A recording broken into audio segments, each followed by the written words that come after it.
ना इधर ना उधर, सीधे मुद्दे पर नजर। और क्या है आज की खबर, आप देखना शुरू कर चुके हैं न्यूज़ 18 पुनीत के साथ मेरे सहयोगी आनंद भी मौजूद हैं। और हमारे यहाँ कहा जाता है कि जो आया है उसे जाना है, और यही दुनिया का सत्य भी है और तथ्य भी है। लेकिन इस बीच अगर कोई किसी के मरने की बात कहे कि कौन कब मरने वाला है, तो सवाल खड़े होते हैं कि वह राष्ट्राध्यक्ष हैं या कोई ज्योतिषी। और वैसे भी ज्योतिषी भी ऐसी बात तो कभी करते हुए नजर नहीं आते हैं, लेकिन यह बयान आया है ज़ेलेंस्की की तरफ से। जी हां, ज़ेलेंस्की जिन्होंने पुतिन को लेकर यह बयान दिया है। पुतिन को लेकर क्या बयान दिया गया है, इसी को समझते हैं। आनंद मेरे सहयोगी मौजूद हैं। आनंद। बिल्कुल, देखिए ज़ेलेंस्की क्या है कि अब पहले तो समझना होगा कि रूस यूक्रेन युद्ध जो चल रहा है लगभग 3 साल के ऊपर हो गए हैं, ठीक है। और ये युद्ध में गोला बारूद दोनों तरफ से दागा जा रहा है। लेकिन अब ज़ेलेंस्की ने जो हमला किया है वो राजनीतिक और मनोवैज्ञानिक है। दरअसल किसी पर भी आप राजनीतिक और मनोवैज्ञानिक तरीके से हमले करते हैं तो जिसके ऊपर आप बोलते हैं या जिसके ऊपर आप अपनी बातें रखते हैं उसके खिलाफ, तो उसके मन में वो बैठ जाता है। तो ज़ेलेंस्की ने पुतिन को कहा क्या है, दरअसल ज़ेलेंस्की अभी पेरिस के दौरे में है, और वो पेरिस के दौरे के दौरान एक इंटरव्यू में उन्होंने कहा है कि पुतिन जल्द मरेंगे। इसलिए बोले हैं क्योंकि उन्होंने स्वास्थ्य का हवाला देते हुए बोला है कि पुतिन की मृत्यु जो होगी वो बहुत जल्द होने वाली है। दूसरा, ये जो भी 3 साल से जंग चल रही है ये सब खत्म हो जाएंगे उनके मरने के बाद, ऐसा उनका ज़ेलेंस्की का कहना है। लेकिन इस बयान के बाद से अब ये रिपोर्ट खंगालना शुरू कर दिया है पूरी मीडिया, चाहे वो इंटरनेशनल मीडिया हो चाहे अपना भारत का मीडिया हो, सभी लोग खोजने चालू कर दिए हैं कि क्या सच में पुतिन का स्वास्थ्य गड़बड़ है। तो ये बातें पहली दफ़ा तो निकल कर नहीं आई हैं, लेकिन आप युद्ध में जाहिर सी बात है कि एक दूसरे के विरोधी होते हैं, जंग लड़ते हैं, लेकिन इस प्रकार की बयानबाजी करना, क्या इसके पहले कभी ऐसी चीज़ें सुनने में आई या देखने को मिली हैं? बिल्कुल, देखिए ज़ेलेंस्की तो ये पहली बार ऐसा बोले हैं। बोलते तो पुतिन के खिलाफ बहुत बार है, लेकिन ये जो बयान है इनका पहली बार है। लेकिन क्या होता है कि रह गई बात स्वास्थ्य की, पुतिन की, तो कई बार ऐसे रिपोर्ट जारी किए गए हैं जिसमें रिपोर्ट में बताया गया है कि जो कि पुतिन जो है उनका सेहत बहुत डाउन हो रहा है, मतलब सेहत उनकी ख़राब हो रही है। और देखा भी गया है, 2022 की एक बैठक थी और उस बैठक में वो लड़खड़ा करके बोलते भी हैं और बैठते भी हैं तो टेबल पकड़ करके बैठते हैं। और क्योंकि अमूमन देखा जाता है कि सबसे उनको फिट नेता माना जाता है, लेकिन उनकी उम्र 72 साल के करीब है। और अगर देखा जाए तो घुड़सवारी से लेकर तैराकी से लेकर वो बीच पर भी नजर आते हैं, घुड़सवारी भी करते हुए नजर आते हैं। और फिटनेस को लेकर और वैसे भी जिस तरीके से पुतिन का ट्रेनिंग जो रही है वो तो मजबूत ट्रेनिंग भी रही है, वो एक ब्लैक बेल्ट भी हैं। ये सारी चीज़ें हम जानते हैं। और इस बीच ये दावा करना कि बहुत जल्दी मरने वाले हैं, ये बात बिल्कुल, देखिए अब ये कहीं ना कहीं ज़ेलेंस्की भी क्या चाहते हैं कि युद्ध खत्म हो जाए, अमेरिका भी वही चाहता है। तो अब क्या कर रहे हैं कि मनोवैज्ञानिक, मैंने पहले ही बोला था कि मनोवैज्ञानिक तरीके से अब हमला कर रहे हैं। जहाँ मतलब ये जो हमला है एक तरीके से पुतिन पर कोई फ़र्क नहीं पड़ने वाला है, क्योंकि पुतिन जो है वो अपने फिटनेस को लेकर के बहुत पहले से ही, अब जैसा आप बता रहे हैं, लेकिन उनका एक हाथ जो है वो काम नहीं कर रहा है और ये फुटेज भी दिखाए गए हैं। लेकिन उसके बाद वो हम देखते हैं कि वो फिट नज़र भी आते हैं। वो अफवाहों से ज़्यादा कुछ नहीं है। क्या अफवाहों के फेर में फंस गए हैं ज़ेलेंस्की, या ये मनोवैज्ञानिक खेल खेल रहा है? बिल्कुल, देखिए और पुतिन का जन्म जो हुआ था वो 7 अक्टूबर 1952 में वो जन्मे थे, उस समय के रूस में, मतलब सोवियत संघ जब था। तो अब क्या होता है कि उस साल से अगर आप देखेंगे तो कोई भी आकलन कर सकता है कि भाई 72 साल के हो गए हैं तो जाहिर सी बात है सेहत तो बिगड़ेगा ही, बहुत सारी चीज़ें। लेकिन अभी कोई भी ऐसी स्पष्टीकरण नहीं आया है रूस की तरफ से कि पुतिन का सेहत खराब हो रहा है या पुतिन बीमार चल रहे हैं। बहुत सारे दावे हैं, रिपोर्ट्स के माध्यम से अगर बात किया जाए तो पुतिन पर बहुत गंभीर बीमारियों के बारे में भी बताया गया है कि पुतिन को बहुत सारी गंभीर बीमारियां हैं, लेकिन ऐसा स्पष्टीकरण अभी तक रूस की तरफ से नहीं हुआ है। और ज़ेलेंस्की के बयान से के बाद से भी कोई स्पष्टीकरण नहीं है रूस का कि सच में पुतिन का सेहत खराब है। बिल्कुल। एक चीज़ और है कि पुतिन को लेकर ये भी कहा जाता है कि उनके डमी जो हैं या उनकी जैसी शक्ल के दिखने वाले लोग जो हैं कई बार वो मीटिंग लेते हुए नजर आते हैं, लेकिन इसकी कोई पुष्टि आज तक नहीं हुई है कि ऐसा कुछ हुआ है। दावे तो बहुत होते हैं कि उनका एक बाजू जो है वो काम नहीं कर रहा है, उनकी चाल ढाल में थोड़ा सा बदलाव आया है, और ये चर्चाएं जो हैं हमेशा चर्चा का सबब बनी रहती हैं, ये बातें जो है चर्चा का सबब बनी रहती हैं। लेकिन क्या मैं ये समझना चाह रहा हूँ आनंद आपसे कि ये युद्ध यूक्रेन और रूस के बीच में है, ना कि पुतिन और जेलेंस्की के बीच में। अगर है, जेलेंस्की के बयान से तो ऐसा लग रहा है कि पुतिन और जेलेंस्की के बीच में ही ये युद्ध है।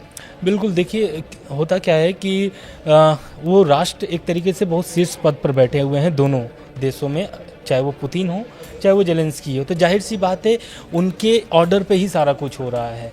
तो कहीं ना कहीं वो अपने को ही आपसी निजी मान करके ही चलना पड़ता है। कोई कहते हैं कि जल्दी ही पुतिन की मौत होने वाली है और उसके बाद सब कुछ खत्म हो जाएगा, तो सब कुछ खत्म हो जाएगा। दरअसल वो पुतिन के तौर पर कुछ चीजें खत्म नहीं होती, लेकिन राष्ट्राध्यक्ष अगर चले भी जाते हैं तो राष्ट्र तो चलता रहता है। बिल्कुल चलता रहता है, लेकिन उनका जो आरोप है, जेलेंस्की का जो आरोप है कि पुतिन की वजह से बहुत सारे यूक्रेन को नुकसान हुआ है, बहुत सारी चीज़ों का।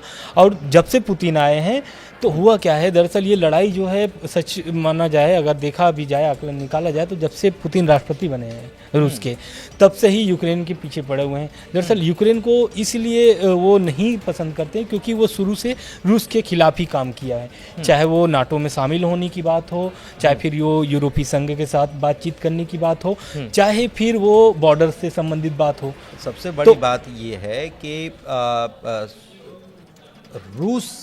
जब रूस नहीं बना था और जो पहले उसका स्ट्रक्चर था उसमें बदलाव हो गया और वो तो सहन नहीं कर पाएगा। बिल्कुल, सबसे बड़ी बात तो ये है। तो वो घाव जो है वो बार बार तकलीफ देते हैं, और विस्तारवादी सोच तो पुतिन की भी है। बिल्कुल, और अगर इस विस्तारवादी सोच की बात करें तो कोशिश तो वो यही कर रहे हैं, क्योंकि हमने देखा कि वो अगर यूक्रेन का जो रूस से सटा हुआ इलाका है वहाँ पर तो रशिया की फौजें जो हैं वो अंदर तक दाखिल हो गई हैं, 3-4 इलाकों को अपने कब्जे में ले भी लिया है उन्होंने। लेकिन एक चीज़ और है, और वो चीज़ जो है वो ये है कि काला सागर में भी पुतिन ने शुरुआत में खूब कोशिश की थी, ब्लैक सी में, कि वहाँ से हमला करके क्योंकि यूक्रेन से बहुत बड़ी सीमा लगती है काला सागर की, और अगर उसको कंट्रोल कर लिया तो आप समझिए कि 75% यूक्रेन के ऊपर आप विजय हासिल कर लेंगे। लेकिन वहाँ पर पुतिन को कई बार मुंह की खानी पड़ी है, को काफ़ी नुकसान हुआ है, और इसीलिए अब समझौते की बात उसके लिए होने लगी। बिल्कुल, देखिए आप सही कह रहे हैं। यूक्रेन क्या है कि रूस की एक जो क्या बोलते हैं द्वीप थी, उसको उड़ा दिया था यूक्रेन ने, वो काला सागर में ही था, रूस का ही था, तो उससे रूस को बहुत भारी नुकसान हुआ है। अब बात हो रही है अगर काला सागर की, तो मैं फिर से वही पेरिस में आना चाहता हूँ, जहाँ पर अभी जेलेंस्की ने ये बयान दिया था स्वास्थ्य से संबंधित पुतिन के बारे में। तो दरअसल क्या है कि एमेनुअल मैक्रोन जो है राष्ट्रपति हैं जो फ्रांस के, वो इस ब्लैक सी सीज फायर को लेकर के, जो अमेरिका बीते दिनों ऐलान किया है सीज फायर को लेकर के कि भाई रूस यूक्रेन का सीज फायर हो गया है, ऐलान कर दिया है अमेरिका, लेकिन रूस ने इसको अस्वीकार किया है, मतलब स्वीकार इसको नहीं किया इस सीज फायर को, उसने अपनी मांगे 2-3 रखी है। लेकिन इस पर बयान आता है फ्रांस के जो राष्ट्रपति हैं, वो बोलते हैं कि रूस को इस प्रस्ताव को स्वीकार कर लेना चाहिए। कौन सी प्रस्ताव? जो 30 दिन का युद्ध विराम की बात हो रही है। लेकिन रूस क्यों नहीं कर रहा है? रूस ने कुछ शर्तें और लगा। बिल्कुल, उनका जो रूस का जो शर्त है, ब्लैक सी की जो आप बात कर रहे हैं, रूस को खाद्य पदार्थ जो होते हैं उसी के रास्ते से जाते हैं, और एक तरीके से ब्लैक सी जो है वो यूक्रेन और रूस को दोनों के लिए बहुत अहम है। खाद्य पदार्थ जितने भी होते हैं या फिर जो भी खाद्य से संबंधित मशीनरी होती है, सारी चीज़ें, बिल्कुल, तो वो सारी चीज़ें जो होती है उसी के रास्ते से होती है। अब वहाँ पर चल रही है लड़ाई, तो इसको सुलझाने के लिए अमेरिका को बीच में आना पड़ा है। और पहले जो आप बोल रहे थे कि रूस क्यों चाहता है कि ब्लैक सी पर पहले अपना कब्जा हो जाए या फिर जो मांगे वो रखी है वो हो जाए, तो दरअसल रूस जब से ये युद्ध चल रहा है लगभग 3 साल के ऊपर हो गए, और रूस पर बहुत सारे प्रतिबंध अमेरिका और यूरोपीय संघ ने लगा रखा है, तो उसको हटाने की मांग किए हैं। अब उसमें क्या है, सबसे प्रमुख है ये ब्लैक सी वाला मामला, जितने भी उनके खाद्य पदार्थ से संबंधित है। तो दरअसल युद्ध चल रहा है, मुस्कावा उनका जो युद्ध था उसको बुरी तरीके से डैमेज किया, यूक्रेन ने डैमेज खत्म कर दिया, और 30 से 40% नेवल नुकसान पुतिन को उठाना पड़ा है, वो भी हमने देखा है। और व्यापार के लिहाज से भी ब्लैक सी महत्व रखता है, लेकिन ब्लैक सी के वहाँ शांति हो उससे पहले पुतिन ये कह रहे हैं कि हमारे ऊपर जो सैंक्शन दूसरे लगा रखे हैं, ख़ासतौर पर यूरोपीय देशों ने, और बैंक से लेन देन से लेकर खाद्य वितरण जो है उसके ऊपर सैंक्शन लगा रखे हैं, उसको ख़त्म किया जाए। बिल्कुल, देखिए, और ये लगातार ऐसा नहीं है, चौथी मीटिंग में ये बात क्लियर किया है अमेरिका ने कि सीज फायर हो गया 30 दिन के लिए, रूस ने नहीं स्वीकार किया। लेकिन इसके पहले भी जितनी बार बैठक हुई रूस और अमेरिका की, उसमें भी अलग अलग शर्तें रखी हैं। ये तो नई शर्तें आप जो बता रहे हैं। इसके पहले क्या शर्त था रूस का ये शर्त था कि मैं युद्ध विराम उसी समय करूंगा जब तक ये मेरी 2-3 मांगे ना पूरी हो जाए। पहला कि रूस यूक्रेन जो है वो नाटो में न शामिल हो। दूसरा, जो यूक्रेन की ज़मीन पर कब्जा है रूस का, वो रूस को ही मान्यता दे दी जाए, मतलब रूस को ही वो ज़मीन दे दिया जाए। तो ये नए नए तरीके के प्रस्ताव लेकर के आ रहे हैं, लेकिन ये जो प्रस्ताव है एक तरीके से हो सकता है कि इस पर आने वाले समय में अमेरिका और जो यूरोपीय देश है इस पर विचार कर सकते हैं, क्योंकि जाहिर सी बात है इस युद्ध में बहुत सारे नुकसान हुए हैं और ये जो भी मांग अभी रखा है ये वाजिब भी मांग है, क्योंकि उनके बैंक सैंक्शन लगे हुए हैं, खाद्य जो आपूर्ति होती है वो नहीं अभी ठीक ढंग से हो पा रहा है, और उसमें भारत के भी बहुत सारे नुकसान हुए हैं उस मामले को लेकर के, क्योंकि फर्टिलाइजर्स जो हैं वहाँ से आते हैं।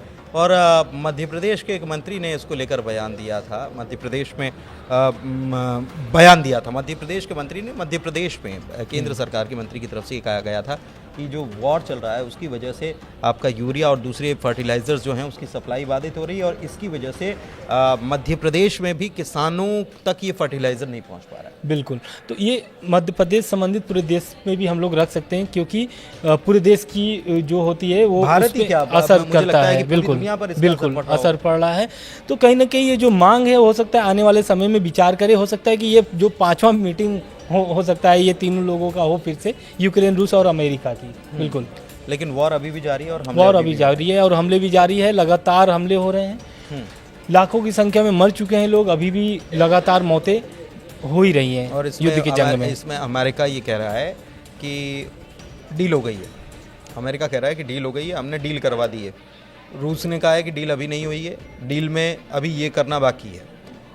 यूक्रेन ने कहा है कि डील तो तब होगी जब हम साइन करेंगे, कागज़ों पर दस्तखत जब तक नहीं होती तब तक अभी डील नहीं हुई है।